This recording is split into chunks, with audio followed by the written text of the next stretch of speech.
What's the farthest the human eye can see? Well, just look up.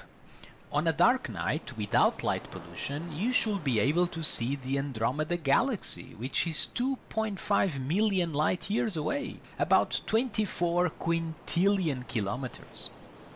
Horizontally though, with a vision of 20/20, if you gaze from around 180 centimeters above ground into the distance, you can only see about 5 kilometers, which is the point at which the Earth's curvature bends away.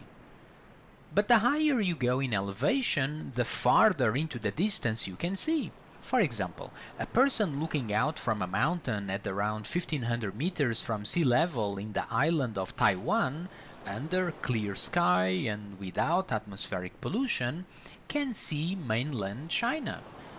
Obviously, the enemy knows this and use elevation to their advantage while trying to locate U-boats. The higher you are, the farther you can see. This is due to the curvature of the Earth, which is demonstrated here in model form.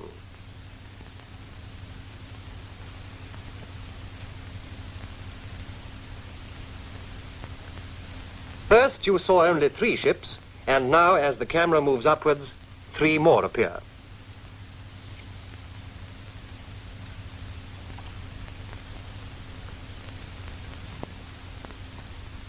The deck of a battleship, however, has a visible horizon of about 6 miles, the bridge about 9, and the director control tower 12.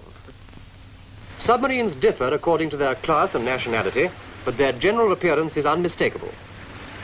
Not only is the sting of the submarine a deadly one, but it's also one of the most difficult things to spot. Heavy oil on the surface, which often indicates the presence of a U-boat,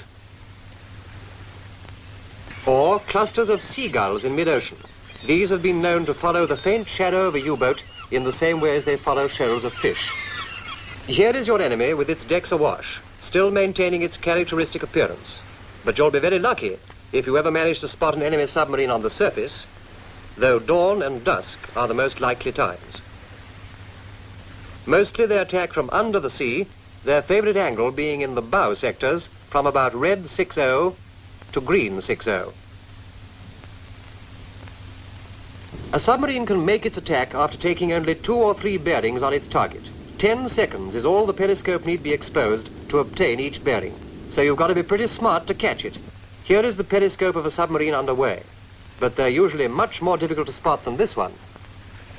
In a choppy sea such as this, for example, you'll need very keen eyes indeed to spot a modern streamlined periscope.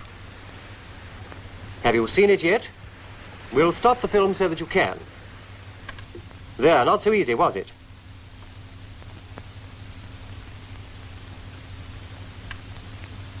The thin wash or feather is what you want to look for, and it can be distinguished from the surrounding white crests by the fact that unlike them, it makes a continuous white line.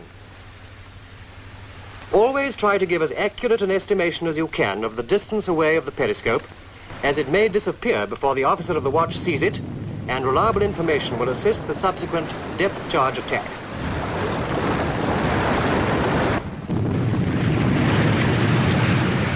Here is a submarine coming to the surface. A submarine's conning tower is a comparatively small object and not at all easy to spot in anything of a seaway. Important as the sighting of a submarine is, it's even more important to spot the tracks of its torpedo. The track you see is caused by the action of air bubbles rising to the surface, as you see in this diagram. As these bubbles take some time to reach the surface, the torpedo is always a good way ahead of its track, anything in fact from 1 to 400 yards. Unfortunately, some torpedoes are electrically driven and don't even give this indication. It's absolutely essential for the safety of your ship, therefore, for the lookouts to spot the ones that can be seen. So what can you do to minimize the visibility of your U-boat?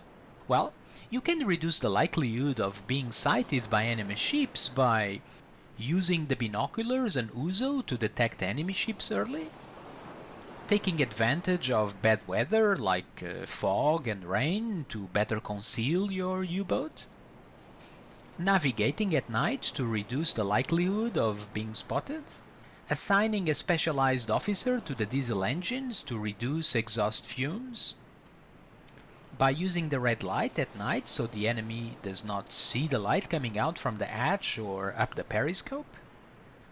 Applying camouflage paints to match the colors of the sea. Keeping the U-boat aligned with the enemy ships. Exposing the periscope the least amount of time possible. And finally, being patient, as you will not be able to react quickly enough when using very fast time compression. If you find this video useful, please consider liking and subscribing. Ciao!